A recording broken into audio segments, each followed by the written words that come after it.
What's up guys, hello to Football Talk here. Week 4 of the series has arrived, where I want to reflect on everything we've seen NFL teams do this offseason individually, through the lens of the draft primarily, as I discuss every single player all 32 teams selected.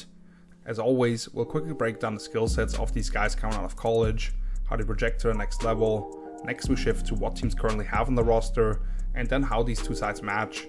Between late February, March and April, I wrote a ton about all of these prospects, recapped the entire draft in detail, and then talked about some of my favorite guys that went undrafted. You can find all of that over on my site helloswithfootballtalk.com if you're interested. Looking for this list of names, I think this might be the only division where there were 3 non-specialists that I didn't get to watch. So I'll just share some basic info on those, while otherwise I have my educated thoughts on everybody, built on watching hundreds of hours of film. So if you want to learn about your favorite team's 7th round safety, this is the content for you.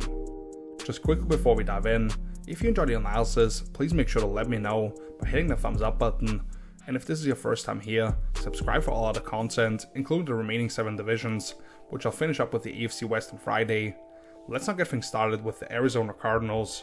who started with a couple of first round picks, 4th overall Marvin Harrison Jr., wide receiver Ohio State, and 27th overall Darius Robinson, edge/interior D lineman out of Missouri, 2nd round 43rd overall Max Melton, cornerback Rutgers, 4 third rounders, 66th overall Trey Benson, running back Florida State, then a couple of guys from Illinois, 71st overall Isaiah Adams, interior O-lineman, and 82nd overall Tip Ryman, the tight end, and 90th overall Elijah Jones, cornerback Boston College. In the 4th round, 104th overall Jadrian Taylor-Demison, safety Texas Tech, 2 5th rounders, 138th overall Xavier Thomas, the edge out of Clemson, and 162nd overall Christian Jones, offensive tackle Texas, 6th round, 191st overall Tajon Palmer, wide receiver UAB, and in the 7th round, 226th overall Jaden Davis, cornerback Miami. This is a huge class obviously, so what I'm going to do here once we get past the first 4 names is speed things up a little bit, because otherwise we'll be here forever. Starting off with Maserati Marv, obviously the son of Colts Hall of Famer Marvin Harrison Sr., and you see the natural skills for the position, but in a much bigger package at 6'4", 205 pounds, where he's very nimble off the line, but also physical in the way he gets off contact. For that long build, the flexibility in his ankles, the way he can plant outside his frame and win as a route runner versus man or zone is excellent, and then he has elite body control, being able to adjust the passes mid-flight, tracking the ball over either shoulder with ease, contorting his body for the catch, and insane skills to get his feet down in bounds on a few occasions. Sometimes there's a little bit of discomfort when balls are thrown right at his chest and doesn't extend for them, and he doesn't offer a whole lot of versatility or understanding for how to take advantage of pursuit angles optimally with the ball in his hands. But as complete and pro-ready a receiver coming out of college, since at least Jamar Chase, who has some more explosiveness but wasn't as advanced as a route runner, Arizona allowed DeAndre Hopkins and Hollywood Brown to leave in free agency this past 2 off seasons. I like Michael Wilson's route running skills as a 3rd round pick last year, also in a bigger package. Greg Dortch probably in a more prominent role after always being productive when given opportunities. They brought in Zay Jones as someone who can be a solid 3rd option in 11 personnel, but now you've got a real number 1 receiver who can get open against any kind of coverage, make plays for Kyler Murray, and make the job for everybody else easier. With the other first round that they had, they selected Darius Robinson, the versatile D lineman out of Missouri, supersized edge defender at 6'5", 290 pounds with heavy hands to set the tone in the run game, and 34.5-inch arms to keep blockers away from his frame. The violence of his hand combats and how he steps at the frame of pass protectors gives him advantages in that regard as well, where he can really test the anchor and balance, and then he has more lateral agility to stress the edges of blockers' frames than you'd anticipate, being able to free up or take advantage of open rush lanes in the twist game. Can get a little reckless with his run fits and rush lanes in general, forcing the rest of the defense to make up for it, and I don't see a comprehensive rush plan or ability to access counters when needed at this stage in order to get home. So this isn't the finished product, but I think a player worthy of going at the end of the 1st round. Not sure what exactly his primary spot will be, since he can be that heavy-handed 4-eye or 5 technique the end for a team based in an alt front. His power can overwhelm tackles if you want to play him as a more traditional edge player, but then also think he can be a movable piece in defined dropback situations, so kind of in the mold of these hybrid defenders this previous regime used to fall in love with. But I trust general manager Monty Austin-Ford and head coach Jonathan Gannon more to actually set him up for success and not put too much on his plate early without a defined understanding for what his role in the defense is. Then you go to the back end of the defense with Max Melton from Rutgers, a twitchy, feisty cover corner with 32-inch arms despite coming in just short of 6 feet, who has really worked on his ability to disrupt receivers at the line of scrimmage. displays great football IQ to realize any tells of receivers when drifting during the stem or combination stuff, and how to position himself as a zone defender. And versus the run, he works upfield under good control with proactive hands and no fear of sticking his nose into the action against bigger bodies. Can kinda look lost when receivers are able to work across his body deeper down the field or work some double moves against him, and too much of a drag tackler instead of wrapping and driving, as he missed 12 of 44 attempted stops last season. So he'll need to clean that up, but after an elite all-round combat performance, this is about where I expected him to go, and fair value here, where I personally had him. This was the start of an extended run improving the secondary, where they needed a lot of help, especially at corner, but I think Melton starts alongside Sean Murphy-Bunting and Garrett Williams, where either of those guys could be playing the slot. Then in the third round they get my number 1 running back in the draft in Trey Benson from Florida State, who has a natural ability to alter pace as a runner, can stick his foot on the ground and get vertical after pressing the front side, and then he's so explosive ripping through the line. Outstanding contact balance to bounce off tacklers, wiggle through crowded spaces, and stabilize himself after getting hit on an angle, to where his missed tackle force rate in 2022 was significantly higher than even Texas and now Falcons superstar Bijan Robinson, and then he has moments of contributing as a receiver down the field, where he shows impressive body control to adjust to passes that can be expanded upon. His pre-snap diagnosis of fronts and maturity as run at times to just take what is there can be improved, and needs to be more emphatic in initiating contact as a pass protector in order to take charge of defenders, while his route trade at FSU was pretty limited. But I think this running back class was generally underrated, and Benson to me was an early second rounder, so this is good value, and I think he can be a long-term impact starter. Of course in Arizona, James Conner is the lead guy right now, especially after having as good of a run once he returned from injury over the second half of the season as anybody, but I think Benson will eat into that workload, and next year when Conner's contract runs out, he becomes the guy for them. I believe offensive coordinator Drew Petzing can use him in some creative ways when to tap into his potential as a pass catcher. This is where we'll speed things up a little bit as we get back-to-back Illinois players in the third round. In Isaiah Adams' first year, the interior O-lineman actually played right tackle in college but expected to move to guard, as he's built like a fridge, quickly eats up the space to defenders, and wants to move them against their will with relentless rec drive, strikes with tight hands from his hips and gets into a wide base to hold a firm interior of the pocket, with the ability to speed up his feet and good transitional skills working through twists. He does struggle to keep blocks centered, especially on the edge, by refiguring his hands and adjusting his footwork, uses his feet too much as independent contractors, and allows rushers to create angles to the quarterback on him, heavily relying on the two-handed punch. I think he competes for a left guard job right away, and while this is a good round earlier than where I had him valued, I think he helps out that run game right away. And then Tip Ryman is an old school wide tight end who can drive edge defenders off the ball or take linebackers off track, but at 6'5", 270 pounds, this guy ran a 4.64, pumped out 28 reps on the bench press, most for any non-lineman in his draft, and has legit upside as a receiver. Brings some strong hand swipes, capable of sinking his hips and making pretty fluid transitions, consistently plucks the ball away from his frame, and can bounce off defenders with the ball in his hands. Gets unnecessarily top heavy and falls off more blocks than he should, needs to come out of his 2-point stance in a slot with more urgency. His routes certainly lack detail and still developing the right feel for when to slow or stop himself in windows versus zone coverage, but as a more traditional in-line option to complement what they have in Trey McBride, coming off a breakout season, I think this isn't too far off where he should be valued, and you can definitely buy into the upside here. So I think we see more 12 personnel sets for Arizona, where they don't suddenly have crazy size out there. Then Elijah Jones, the Boston College corner, good length at 6'2", 185 pounds, quiet feet and great patience in off-man coverage, while playing well to his leverage and showcasing easy transitions in space as he reads out route combinations, alert to fall off his initial responsibility, and plays through the midst of the intended target with excellent timing and effect. Last season, he held opposing quarterbacks to a completion percentage of just 32.5% and less than 5 yards per target, with 1 touchdown compared to 5 picks. Presents more of a slender frame, and when he actually has to get into a straight backpedal, getting tall limits his change of direction skills, and you'd like to see a little more urgency in run support and generally working off blocks, but I thought this guy was underrated throughout the process as someone who legitimately battles for those 2 outside corner spots if he just plays a little bit cleaner and improves as a run defender. Sticking with the secondary, they get Texas Tech safety Dadrian Demerson. This guy's ability to angle down from depth and erase that space to the ball in extended runways is outstanding, and he was highly effective at bringing people to the ground in space, with just about a 10% missed tackle rate despite playing from depth as much as he did. He can patrol the deep post, drive on routes and split safety looks, or drop down into the slot and man up receivers for stretches with good route anticipation, while having loose hips and impressive ball skills. He does come in at a small package at 5'10", about 185 pounds, with short arms, can get caught covering grass as a deep post defender, and could definitely be a bit faster at keen on quick hitters, and would rather try to knock the ball out of the intended target's hands by swiping at it, compared to separating those two with a big hit when given a chance. I was huge on Rabbit Tail at Emerson early in the pre-draft process, after seeing him just fly around the field during Scramble Week, and this was still about a round later than where I thought he should have gone. I understand the lack of size, but this guy plays so fast, and backed it up with elite athletic testing. Then they get two players outlined as my guys in a video like 3 months ago by now,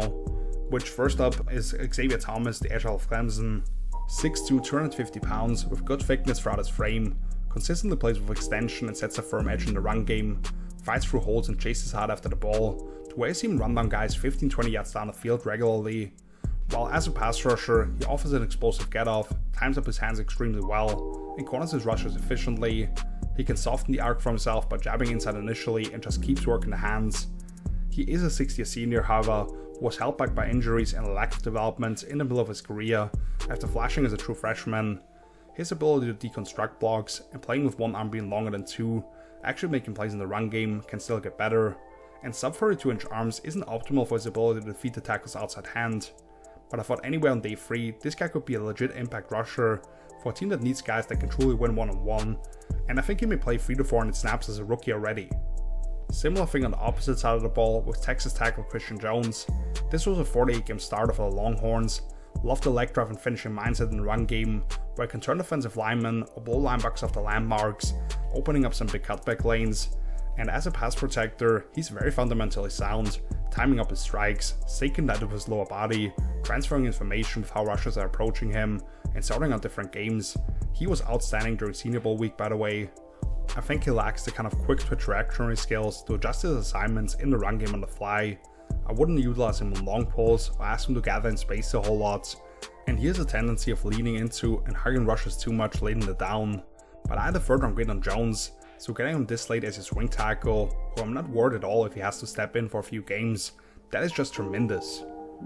Then Tayshaun Palmer, the UB receiver, brings some good size at 6'2", 210 pounds, was part of Bruce Feldman's free class last year, with mid-4 speed, combines that with quality play strength to gain positioning on routes, and can change up gears as well, has a massive catch radius with nearly 34-inch arms, and really improved as a contested catcher last season, while averaging about 8.5 yards after the catch these last 2 years, with impressive acceleration and competitiveness to drag small defenders along for the ride. Shows some tightness in his hips, whether that's in his route transitions or adjusting the passes slightly behind him. Could do a better job of really attacking the ball in the air and having his hands all the way together, which led to targets squirting out, and he needs to tuck it away or wrap it more tightly, as he had 3 fumbles across 83 catches with UAB. He was definitely one of those names towards the bottom of the 42 receivers that I actually watched, but has some intriguing qualities. And lastly, Jaden Davis, the Miami corner, didn't get to watch him unfortunately, and he did pop out on tape to me when I watched the 2 Miami safeties. Mid-4 speed, but only 5'10", 185 pounds, with his arms short of 30 inches. Let's see if he makes that roster. Unfortunately, I can't really give you any more than that. But concluding the Cardinals here, when you start off the draft with 12 selections, including 2 in the first round and 7 inside the top 100, you're set up to really make your team better. But I just really like what the Cardinals did here with those resources, not just because they drafted a bunch of guys I personally loved and valued above consensus, but the balance they found between addressing positions of need, of which there were plenty, and finding good value, getting guys who can contribute right now, but also have the potential to be legit impact players down the road, with the upside they present. It all makes a ton of sense. There's like 1 or maybe 2 guys I think definitely came off the board earlier than where I think they should have been taken, but they easily made up for that with some of the steals I thought they got on day 3. I think Marvin Harrison is a 1,000-yard receiver year 1 and will make multiple pros. Darius Robinson is a disruptive force along the D-line if he can hone in those skills. Trey Benson is a quality starting back by 2025. At least either Melton or Jones starts for them at corner where they really needed help. And then they got several other defensive players on day 3 who I believe have the potential to be legit contributors in expansive roles in the not so distant future. Phenomenal job all around by GM Monty Haussenford and company. Moving on now to the Los Angeles Rams, who in the first round selected Jared Verse, edge defender Florida State, 19th overall, and then 20 picks later selected his teammate Braden Fisk, also on the D-line on the interior. couple of third rounders, 83rd overall Blake Corum, running back Michigan, and 99th overall Cameron Kinchins, safety Miami. 5th round, 154th overall Brandon Jackson, edge defender Washington State, then 4 6th rounders, Tyler Davis, interior D lineman Clemson, Josh Riccardi, kicker Stanford, Jordan Whittington, wide receiver Texas, and Bo Limmer, interior offensive lineman Arkansas. And then in the 7th round, 254th overall, another interior O-lineman, and Katie Leviston out of Kansas State. So like I said, they started off with a couple of former Florida State D linemen, first with Jared Verse on the edge, who packs some real shock in his hands, which allows him to lift under linemen and deconstruct blocks, getting involved in tackles in his range. Great first step as a pass rusher, while stringing his upper and lower body together really well as he executes hand combats, but really it's his ability to angle his rushers and get tangles off balance with his power that made him one of the more effective guys at getting to the quarterback, with some dominant stretches in big moments.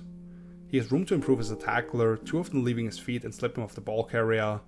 and I don't think he's particularly loose to flatten at the top of the rush without going through guys.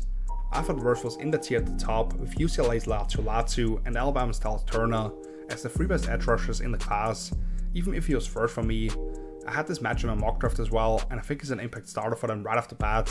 His 2022 film was a little better, and you want him to be as consistently impactful as he shows the ability to overtake games, but now with him and Byron Young, suddenly you have a really good young duo off either end of the line. And then they grabbed his teammate on the inside in Braden Fisk. Before we get to the player himself, however, I do have to point out that by the numbers and the different trade value charts you can look at, this was one of the biggest overpays outside of the first round that we've seen in the last decade or so. For a move up by 13 spots, he handed Carolina a 5th rounder and a 2nd next year.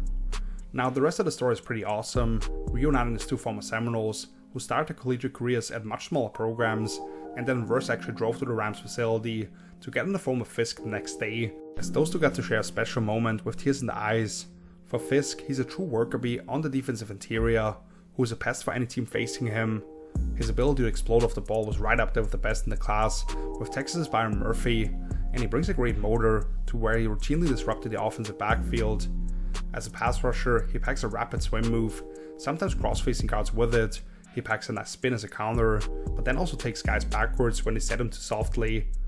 I thought he was a little bit of a tweener because he played too tall to deal with double teams, but also only has 31-inch arms as you think about the ability to actually play through blocks with vision. Too often gets caught hand fighting at the line when guys can slide in front of him, and he has a limited radius as a tackler. So considering the resources they invested here and the limitations of the player, I think they put a little bit too much dip on that chip. Fisk blew up the combine after already showing out during Senior Bowl week, but I think this was a little bit early in general. Nevertheless, I think you put him next to Kobe Turner, and while you may not be as stout with space heaters necessarily, those guys are looking to work off blocks and make plays for you. Next up we've got Blake Corum, the Michigan running back, one of the most instinctive, smart and mature runners you'll find from the college ranks, who understands how to make plays work conceptually, highly efficient mover who can put a variety of moves on defenders, but really it's that lower center of gravity and the determination that he runs with that earns him yards after contact with regularity. And while he wasn't used a whole lot in that capacity last season, he shows good feel and understanding as a route runner generally, catches the ball well, and immediately gets vertical with it. I don't think he features any elite physical traits. He was for less creativity last season coming off the torn ACL when he got to the open field, and the long speed is clearly missing from his game, which he was less efficient as both a runner and receiver as a senior. But he did put up an insane 28 touchdowns as the driving force for Michigan's run and a national title. My player comp for Corum was Kyron Williams, who he ironically will share the backfield with now, and that was a lot higher than where he was actually drafted at. I like his fit in the more gap or man scheme oriented approach for LA now, and I think there's not a massive drop off for Kyron, who will still be the lead guy for them. The Rams were kind of scrambling when he got hurt last season, so this gives them some insurance, and as Corum gets back full trust in his knee, I believe we'll see a little more juice from him as well.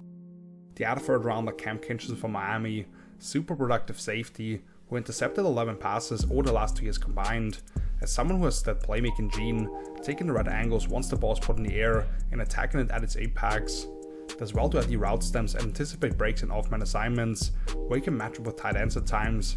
And this guy plays with an attitude, racing downhill from deep alignments, launching himself into offensive linemen at times when he get out to the edge, and getting bigger ball carriers to the ground.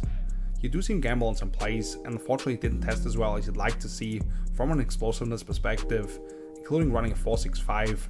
but really needs to work on his tackling in the short run, where he still leaves his feet too often. I personally thought he was more of a mid-day 2 guy, so getting him at the end of a tier is good value, even though I understand that the athletic profile moved him down the board some. I just love the reckless abandon and willingness to make plays by him. You stick him in the Rams defense, where you want their safety to play with conviction into split field looks, even as Chris Shula takes over play calling duties. I think he starts right away alongside free agent Cam Curl, and those guys deny anything easy in front of them. We'll speed things up here a little bit once we get to day 3. First with Brandon Jackson, the Washington State edge, long strong based end who uses his hands as weapons, resetting the line of scrimmage, disengaging from blocks and creating early stops.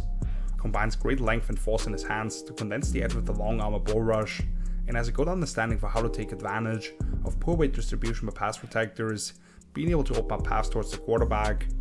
The lateral agility to sidestep traffic or redirect against the quarterback pulling the ball is underwhelming. Lacks the flexibility to dip underneath the reach of tackles and bend the corner efficiently rather than driving through contact, and tends to get hung up with blockers in the pass game too much in general, but maybe better suited to bulk up and be someone who plays head up on tackles in base fronts anyway, where he can rotate in for those guys. Sticking with the D-line and moving to the interior with Tyler Davis from Clemson, a long-time quality contributor for the Tigers, who has plenty of experience in the A-gaps despite only being around 300 pounds, packs the natural force to drive blockers back in the run and pass game, start in terms of the way he can anchor against angular blocks, but also does well to ID zone concepts and maintain leverage on the gap, has the force to blow through one shoulder of guards and pass protection, but also quickly attacks across the face when he sees opportunities for himself.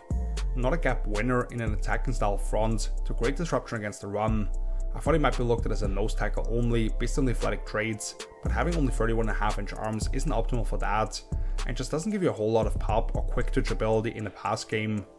The Rams currently have Bobby Brown slated to start when they have 3 down linemen on the field. I think Davis has that hard head mentality and ability to hold his ground to eat into that workload, where he split snaps pretty evenly as we get to the second half of the season potentially.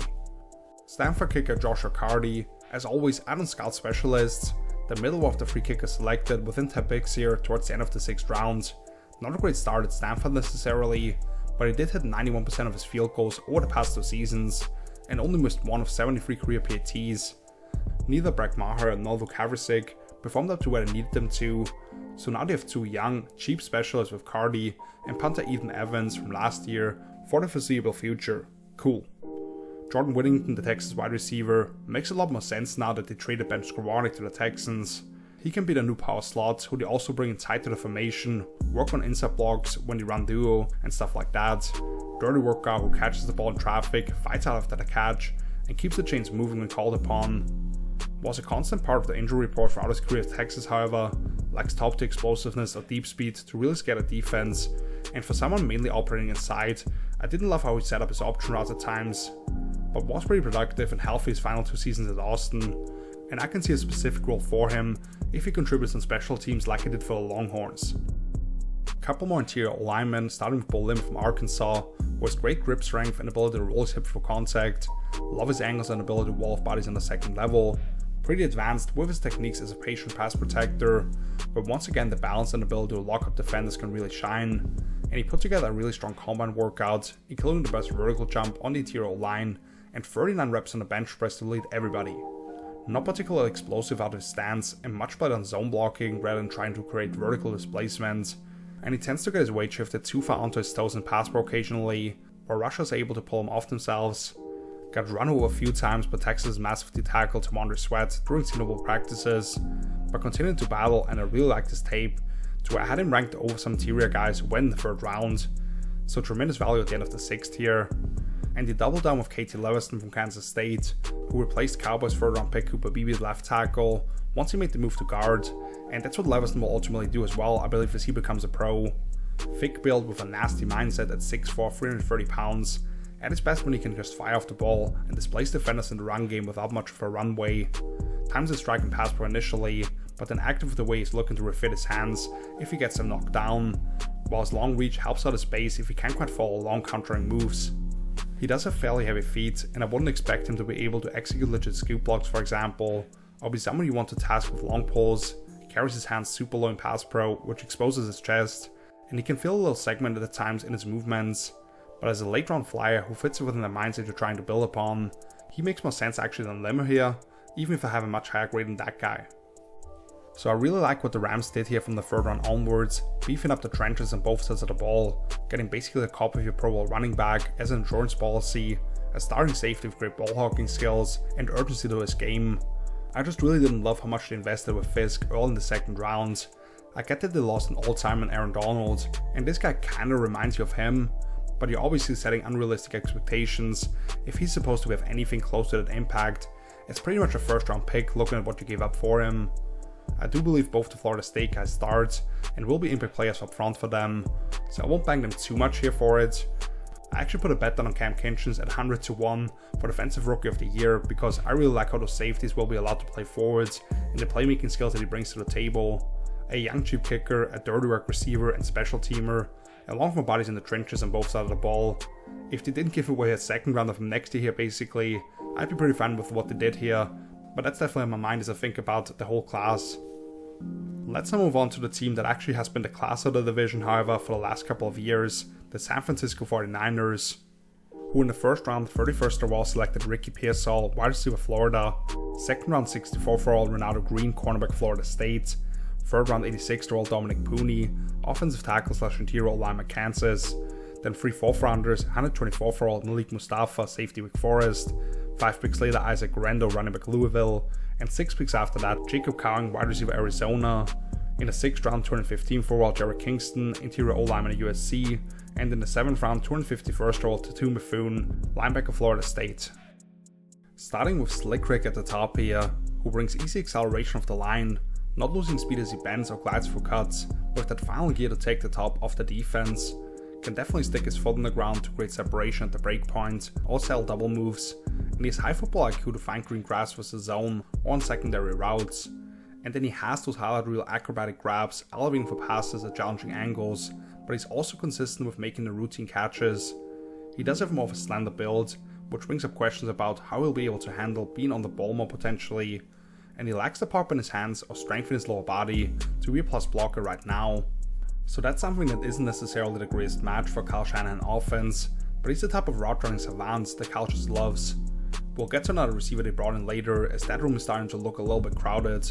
and there was talk all draft long about how they could move either Brandon Ayuk or Deebo Samuel. Pearsall does have some nice wiggle to him and was kind of an extension of Florida's run game on backside bubbles, running fly sweeps and other stuff, but really that trio, if we keep everybody there, would be pretty nasty, at least for 1 year.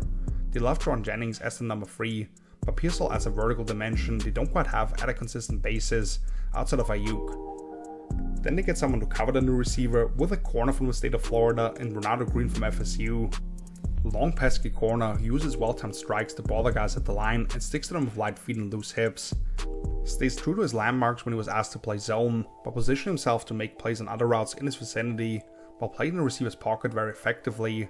Plus he tracks run plays well, fights off blockers with good effort as the ball bounces outside, and has shown definite improvements as a tackler, missing only 9% of attempts these last 2 years.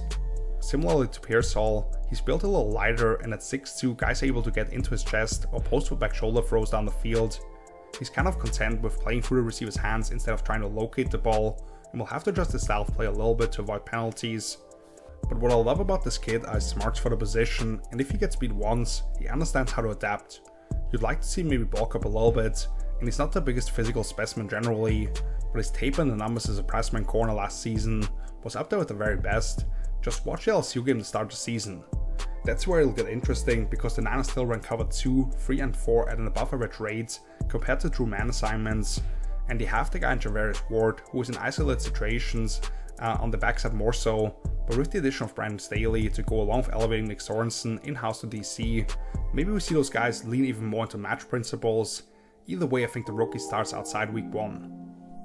Then in the 3rd round, Dominic Pooney from Kansas. The Niners moved up 8 spots here in exchange for a late 4th rounder to secure himself the versatile Jayhawk lineman, who I thought might go even slightly earlier with how much the NFL supposedly liked him. 6'5", 350 pounds, played left tackle for Kansas, but may move inside because his lateral movement skills as a pass protector were about as good as any lineman overall in this draft. He does have the initial jump off the snap to cut off wide 9 techniques, but it's the ability to never stop his feet, see the late rushers coming, and keep moving his lower half that really stands out. While in the run game he takes good angles, is nimble enough to glide up to the 2nd level, and execute long pulls in impressive fashion.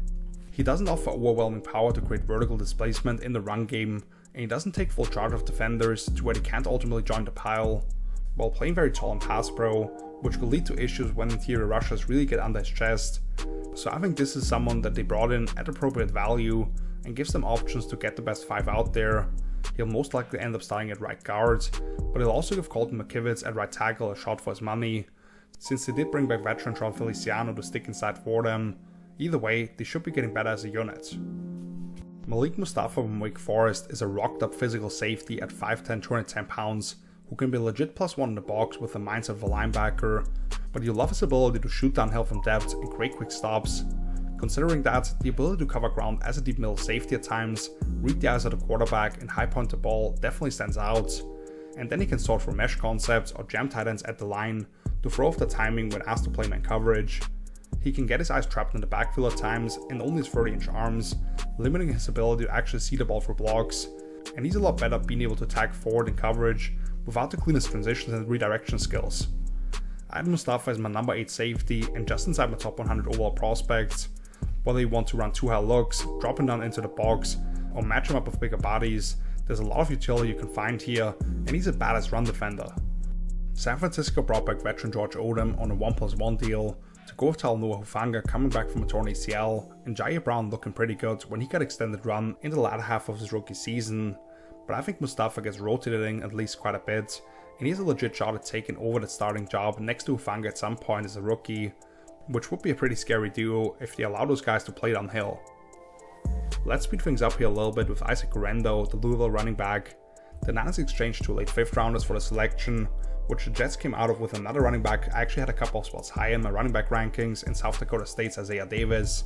even though of course I understand the intrigue with a 220-pound running back with sprinter speed, and shout out to Brett Coleman at this point, who basically projected this fit back in late January already. 6 foot, 220-pound back who excels in the one cut and go system, where you allow him to build up momentum, and then he has 4.33 speed to take it the distance, regularly clears arm swing at him when he gets through the line of scrimmage, and he offers a nice combination of not having too much wear and tear, spending 6 years between Wisconsin and Louisville, but having a high explosive play rate, and he do see some impressive hands catches when given opportunities.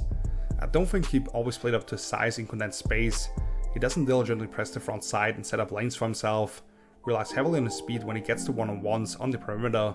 and he fumbled 4 times on just under 200 carries his last 2 years combined. Hand and glove fit with what Cal likes here, even though I liked several backs better in a vacuum at that point. Next up, Jacob Cowing, the other receiver I referenced earlier, a bit smaller package at 5'11", 175 pounds, but very crafty, smart player with the footwork and elusiveness, not get hung up with contact, frequently adds in a little English at the top of the route, works away from ancillary zone defenders, consistently friendly to his quarterback, and there are some impressive moments of hand-eye coordination, plus his spatial awareness and ability to reduce his frame as he works around potential tacklers is a definite plus. He'll be challenged in new ways by long, athletic NFL corners since he is on the smaller end. With just 29-inch arms, he has a limited catch radius, and whether it's 5 fumbles in the last 2 years, or his nearly 10% career drop rate, he's too loose with the ball right now, along with not giving you a whole lot as a blocker, so almost like an insurance policy for the type of receivers they got in Pearsall as that off-ball Z with vertical speed and ability to efficiently break off routes if he can take care of the ball a little bit better. Jared Kingston, the interior O-lineman of USC, I didn't get to study, but a 2-year start of Washington State before transferring to USC this past season, as part of that group that really struggled to keep first overall pick Caleb Williams protected, put up good all-around testing at the combine as an agile athlete, but also light and short at just 300 pounds with 32-inch arms. Find that piece potentially, I guess, since he has starting experience at every spot but center. And finally, Tatum Bethune, the Florida State linebacker in the 7th, just short of 6 feet, 225 pounds but has adequate arm length, good combination of quicks and balance in his hands to deal with blockers, generally pursues the ball with plus angles and effort, patient when asked to match running backs releasing into the pattern, and makes his presence felt as a zone dropper, plus he can quickly get for vacant rush lanes and packs quite a bunch dealing with backs and protection. Never missed less than 10% of his attempted tackles in a season, not aligning his feet and driving through contact accordingly. His initial burst is good, but the long speed to track and perimeter plays is average at best, and I don't think he's light-footed enough to make up for the occasional false step. Probably looked at as a special teamer primarily, played a lot of games and cover kicks for the Seminoles, that's what they have those final picks for. So while I still want to see what exactly the plan is with all those receivers in San Francisco, I didn't think Pearsall was a massive reach by any means, and generally liked this class a lot better than what the Niners had done in recent years. Ronaldo Green I thought was one of the more underrated corners in this class and goes about where I had him. Dominic Pooney gives them options on the right side of the O-line and improves that unit as a whole. Mustafa at worst is a big nickel or maybe dimebacker as long as Dre Greenlaw is recovering from the torn Achilles that he suffered in the Super Bowl. Of course, Kyle had to get a big, fast running back in the middle rounds again. Cowing is an insurance policy for Pearsall, I think, plus a depth O-lineman and potential core special team late. I might have preferred if they ended up going O-line in the first already, but unless they traded up, there really weren't any available worth the selection. So all in all, I thought they did address areas I had questions about, as they're trying to make another run at the NFC, even if Mustafa is the only guy that I thought came at surplus value in relation to how I saw the players. Which brings us to the final team for today, the Seattle Seahawks, who in the first round 16th overall selected Byron Murphy II, interior D-lineman out of Texas, skipped the second round in the third, 81st overall, Christian Haynes, interior O-lineman out of UConn, 2 4th rounders, 118th overall, Tyrese Knight, linebacker UTEP, and 3 picks later, AJ Barner, tight end Michigan. In the 5th round, 136th overall, Nehemiah Pritchard, cornerback Auburn, and then they close out with 3 6th rounders, 179th overall, Satoa Lamea, offensive tackle / interior O-lineman Utah, DJ James, cornerback Auburn, and Michael Jarrell, offensive tackle Findlay. Kicking things off with Murphy from Texas, who was a short, dense ball of muscle at 6'1", 300 pounds, who can just explode up the field and disrupt the action, but also is stout and has a knack for blocking angles to anchor against double teams from shade nose alignments, showcases highly impressive lateral agility to counter zone concepts or crossface blockers in the pass game at times, paired with sudden hands. And then he had a couple of plays every week where he just took a guard and drove him straight into the quarterback's lap as if that was a high school kid. Will get a little undisciplined with his run fits when he's penetrating, and generally as he torpedoes up the field, he can lose balance and end up on the turf, while he lacks refinement as a pass rusher, actually reading sets and incorporating counter moves. This was who I had the Hawks end up with in my ultimate mock draft, where I discussed how they've been a bottom ranked run defense these last couple of years, and while Murphy shouldn't be a full-time zero head up on the center necessarily, he can legitimately line up there at times when they're in nickel, and offenses are trying to take advantage of what has been a soft interior in the past. Yet then he can kick back out to a free and wreak havoc on the pocket, as he continues to develop a more complete rush plan. Him with Lionel Williams, Draymond Jones can line up on the edge at times. They did bring in Jonathan Hankins as a more traditional nose alongside Ron Reed. New head coach Mike McDonald, coming over from Baltimore, is looking to get bigger, occupy blockers, and give the second level a little bit more time. Then they come back and address the interior of the offensive line with Christian Haynes from UConn. I'll use this line one more time. This guy's built like Blastoise from Pokemon at 6'3", 315 pounds, and frequently is able to uproot defensive linemen in the run game. He may be the best zone blocker at the guard spot in this draft, being able to get the train rolling on combos, scoop or reach block shades, being able to get to the place out shoulder of linebackers. He's outstanding. While as a pass protector, he has the slight quickness to cut off crossface moves, combined with getting his hands on guys early and not allowing those to get moved anymore, with insane anchor strength. He does allow defensive linemen to win the gap too often early and allows penetration in the run game, along with relying on takedown moves which earn him flags. And he doesn't show the greatest awareness and anticipation skills for different games in passing situations. This guy was incredible during Senior Bowl week, to back up was pretty damn clean tape, if he didn't just pull somebody to the ground, often necessarily about once a game. I think Haynes immediately wins the starting right guard job, where now with Olu Timmy taking over at center, as a former Remington Trophy winner, and Laken Tomlinson coming over from the Jets, they suddenly have one of the most physical interior threes in the league potentially. So under Ryan Grubner coming over as the Washington Huskies offensive coordinator, I could see them transition to more of a downhill approach in the run game instead of wide zone.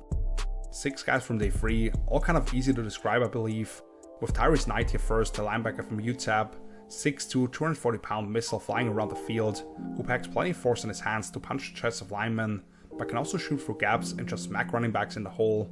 Offers tremendous speed as a run and chase player to make tackles way outside his area and pursue the ball when the quarterback releases it, while having some bright moments carrying tight ends vertically, killing screens, being able to win with violence or suddenness as a rusher. Unfortunately, he also runs himself into trouble fairly regularly, and is yet to find the right balance between tracking the ball and the blocking scheme, was largely limited to spot drops and locked in somebody in the backfield, without the greatest feel for routes in his vicinity, and he leaves his feet a lot as a tackler at this point.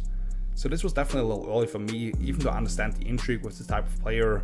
I just think in today's game, there's so much put on the plate at that position that guys can get overwhelmed if asked to play early, which he'll be competing with Tyrel Dodson at least for that second starting spot, alongside former Dolphin Jerome Baker. Maybe McDonald looks at him as his new version of Patrick Queen, who can be more of an attacking style player as he continues to grow mentally, while Baker is the guy who can clean up for him at times for missteps. Michigan tight end AJ Barner, the inline blocker extraordinaire for the reigning national champs, pretty much optimal size at 6'6", 250 pounds, who engages with good pad level, hand placement and hip roll, while having quality experience with a variety of pro-style run concepts. According to PFF, he was the top player at his position in that regard last season. While as a pass catcher, he does well to release off play action, can alter pace, nudge off defenders, work to depth and settle in open space versus zone. He has a large catch radius and immediately turns up the field with the ball. He is however a below average athlete for a receiving tight end by NFL standards, where he's fairly slow out of his stance and breaks, not really stressing guys who ask to cover him, lacks the speed to offer you a whole lot vertically, and does body catch quite a bit, so a very specific role player I would think that Seattle didn't have with Noah Fant and Pharaoh Brown as big slot receivers, and even guys who can split outside at times. Don't think he was quite worthy with the selection, or if they could have waited a little bit here maybe, but he'll be a key component of the run game I think. Let's group the two Auburn corners together here, which is funny to just pluck both guys from the same program playing opposite from each other, with Nehemiah Pritchard and DJ James. Pritchard is your longer, more traditional boundary corner, where he's patient and confident with the burners to stick to guys down the sideline. James also someone who can disrupt guys off the line, but you really love his ability to click and close from off alignment. Pritchard does well to stay on top of stuff and match assignment, and tracks the deep ball at a high level. James understands well how to midpoint routes, with great closing bursts to shut down completions, before guys can rack up yards after the catch. Both guys are well in edge setters and run support, where Pritchard's length is better to actually lock out against blockers, but James is more of a lightning bolt to attack downhill when the ball comes his way, including screen passes. They can both be a little vulnerable to getting pushed off against, with Pritchard having more of the gangly frame, and James being on the shorter end, and where the former has moments of getting turned around pretty badly in coverage as he opens the wrong way initially, James is a little too aggressive in his technique, which could get him in trouble with NFL referees. I personally have James quite a bit higher, and he get him nearly 60 spots later, so if you flip those, I think that's solid value. I don't think they challenge Rick Woolen or Devon Witherspoon as Defensive Rookie of the Year candidates these last 2 years respectively, but maybe they push Michael Jackson, assuming that the new coaching staff realizes that Spoon is at his most impactful in the slot, more likely to build up that depth which really hurt them not having when they were dealing with injuries last season. Sato Olamea, the offensive tackle / interior lineman out of Utah, 6'4", 315 pounds, started at right tackle his last 2 years and right guard before that, which I think his skill set translates better to. Packs the force in his hands to get defenders turned initially, but also a leg drive to create momentum in the secondary phase, with the agility to overtake first level defenders and zone concepts. Happily engages in extensive hand fights with active rushers, in order to not allow them to take over control, and is able to re-anchor in impressive fashion when he gets off balance at times. Tends to punch rather than latch into the frame of defenders in the run game, and generally needs to do a better job of eliminating that space between them. I don't think he covers enough ground in his vertical sets to really make a living on the edge, and he has a bad tendency of planting his post foot while punching with the inside hand, which rushers can take advantage of with those inside moves. But makes a lot of sense for a team that needs help at both tackle and guard on the second string, and I thought he could have easily gone around earlier. And lastly, Michael Jurell, the offensive tackle from Findlay. I really can't tell you anything about unfortunately, with no access to Findlay tape, which only other NFL player ever I'm even aware of from there is current Colts tight end Andrew Ogletree. Jurell started at right tackle these last 3 years there, borderline elite athletic profile, shot in the dark for a team with veteran George Fant as the only proven backup tackle, but I did love an undrafted free agent he picked up at that spot in South Dakota State's Garrett Greenfield, who set a new combine record with a 38.5-inch vertical, which usually reflects in how he flies into his kick sets. No idea why he didn't get a call as a 55-game starter, but now we'll see some competition in camp. The Seahawks have been one of the better drafting teams in recent years, including the outstanding 2022 class, where they got contenders for Offensive and Defensive Rookie of the Year, the 2 starting tackles, and some other contributors. I don't think what they did here will quite live up to that status, but I really like the emphasis on getting more physical in the trenches, with guys who will immediately start on either side of the ball with the first 2 picks, and I had Haynes as a top 50 overall player actually. Don't love the 2 4th rounders with Knight and Barner due to different reasons, where I'm not sure if they found a starting linebacker necessarily, unless they really simplify his role, and a blocking tight end with limited upside as a pass catcher, but they attacked the corner spot after that with that Auburn duo, after they really had issues due to injuries there last season, and LaMea is a nice flex lineman when they didn't have a whole lot behind the starters. Really solid job, and you'll see that reflect in my divisional draft rankings now, as they are in the top spots. I'm not going into too much detail here when I just spent that time on them, but I think after the disappointing end to the 2023 season, when I thought they could battle for the NFC West crown, they addressed the areas where San Francisco has simply been more assertive, winning the rush battle in recent years. I think they have a big year at hand, picking up Geno Smith's option, and seeing if they can be in the mix as a wildcard team at the least. I'll put Arizona second. They obviously were loaded with picks, and I could have easily put them ahead of Seattle here, but I also don't want to allow the vast amount of players they brought in to sway me that way. I thought the only player they got over the first 2 days that I valued higher than where they got him was running back Trey Benson. Otherwise it was in line with my consensus rankings, along with about a round early in the 2 Illinois guys. It's day 3 where they really blew me away. Adrian Taylor-Demerson, Xavier Thomas, Christian Jones, all guys I thought could have easily gone around earlier, and in the past I might have rewarded them even more for getting those type of gems I fall in love with. Just want to weigh what they did with premium picks a little bit more, not saying I didn't like what they did in any way. And then it's a tie at 3, pretty strong still compared to some other divisions. Rams bringing in the Florida State duo on the D-line after losing a legend Aaron Donald to retirement. I broke down the Braden Fisk trade up and how I think they overpaid in that regard. Personally, I really like Blake Corum as a number 2 back with a very similar skill set to your starter, who's proven he can carry the load when called upon. Cam Kinchens is a ball-hogging safety who could start for them right away and could produce way beyond his draft position as a rookie. And then some solid contributors on day 3 who I can envision pretty defined roles for, while the Niners did surprise with a couple of receivers in the first 4 rounds, without dealing with their veterans over draft weekends, but not saying I thought the value was really off. You get a second starting corner who could allow you to play a little more tight man-to-man, and a start on the right side on the O-line where you needed help, with inside-out flexibility. Malik Mustafa is a rocked-up, hard-hitting safety in the 4th I really like for a fast, violent defense. Of course Kyle gets another back in the multi-love for that scheme in the middle rounds. Nothing that really made me say massive steal, unless you want to count Mustafa as such, but really solid I thought, after a couple of classes I didn't love with how to use their resources. Which brings us to the end of another video here. Thank you so much for watching this edition of my extensive series, where I look at the draft classes and roster construction for all 32 NFL teams. If you enjoyed the analysis, please consider letting me know by leaving a thumbs up and subscribing to the channel if you haven't done so yet. Also, feel free to check out all the other divisions here, my written content at hellotofootballtalk.com, and follow me on social media to know whenever I post something, to hear some of my more random thoughts and interact a little bit. Of course we'll finish this thing up on Friday with the NFC West, which includes the reigning Super Bowl champs, the Broncos with a new rookie quarterback, the Chargers now led by head coach Jim Harbaugh, and the Raiders, who didn't draft a quarterback and are entering an interesting year under new leadership as well. Looking forward to hearing from you guys and seeing you back for that. So until then, see you later. Peace!